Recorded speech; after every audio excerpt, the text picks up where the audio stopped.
Salut, je m'appelle Maxime et je suis passionné par la chimie du bois. En gros, je fais de la chimie, mais sur du bois.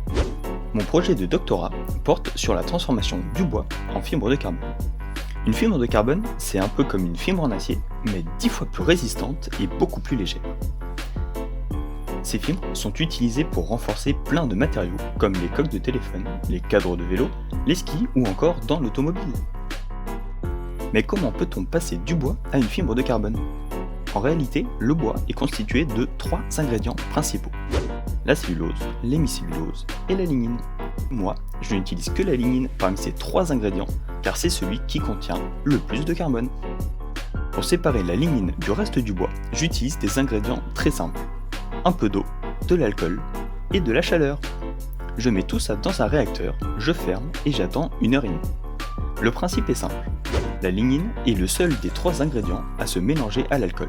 Donc, à la fin de la réaction, je n'ai qu'à filtrer pour récupérer la lignine à l'état liquide.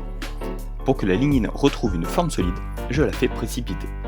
Pour cela, je rajoute une grande quantité d'eau à mon mélange lignine-alcool. Le taux d'alcool deviendra trop faible pour solubiliser la lignine, ce qui va donc la faire précipiter. Une dernière filtration me permet de séparer la lignine de l'eau et hop, j'obtiens une magnifique lignine en poudre. Avec cette lignine, je fais des filaments, un peu comme des cheveux, mais 100 fois plus petits, grâce à une technique qui s'appelle l'électrofibre.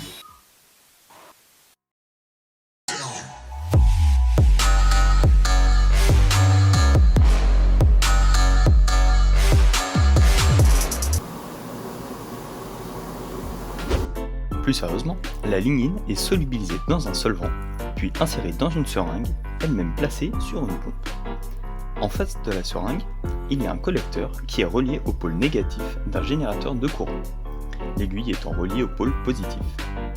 Dès qu'on allume le courant, un filament de lignine va s'éjecter de l'aiguille vers le collecteur. Ces fibres sont si petites qu'on ne les voit pas à l'œil nu. Il faut un microscope pour les voir. Vous voyez ce petit point à l'écran? Ceci est une image de fibre déjà zoomée 20 fois. Et voici ce que l'on observe si l'on zoome cette image encore 5000 fois.